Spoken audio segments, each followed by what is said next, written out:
অনেকদিন আগের কথা। এক দূর গ্রামের প্রান্তে থাকত রূপচাঁদ নামে এক চাষী।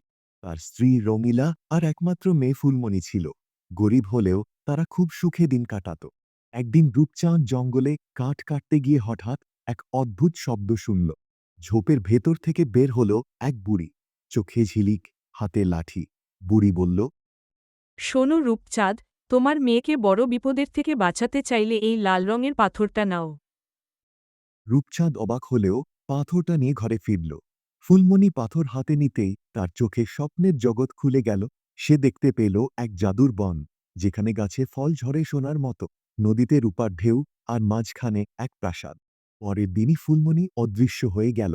সবাই খুঁজে বেড়াল, কিন্তু সে নেই। তখন রঙিলা কাঁদতে কাঁদতে বুড়ির কাছে গেল। বুড়ি বলল, তোমার মেয়েকে বনপথের দুষ্ট জাদুকর ধরে নিয়ে গেছে। তাকে ফেরাতে হলে সাহস দেখাতে হবে। রূপচাঁদ আর রঙিলা জঙ্গলে ঢুকল।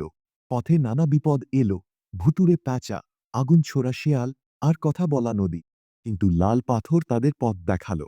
অবশেষে তারা পৌঁছল প্রাসাদে। প্রাসাদের ভেতরে ফুলমণি এক খাঁচায় বন্দী। দুষ্ট জাদুকর বলল, যদি মেয়েকে নিতে চাও, তবে আমার ধাঁধার উত্তর দাও। বলো যে সবকিছু ভরায়, কিন্তু কখনো ভরে না, সে কে? রঙিলা চোখ বন্ধ করে ভাবল, তারপর হাসল। এ তো মানুষের মন, যত দাও তবু আরো চায়। জাদুকর হাঁ করে তাকিয়ে রইল। মুহূর্তেই খাঁচা ভেঙে গেল। ফুলমণি মুক্ত হল। প্রাসাদটা মিলিয়ে গেল কুয়াশায়। ফুলমণি দৌড়ে মায়ের কোলে এসে বলল, মা, তোমার ভালোবাসাই আমার আসল মুক্তি। গ্রামে ফিরে সবাই আনন্দে উল্লাস করল। লাল পাথরটা মাটিতে পুঁতে রাখা হলো, আর সেই মাটিতেই পরে জন্ম নিল অজস্র ফুল, ফুলমণির নামের মতোই।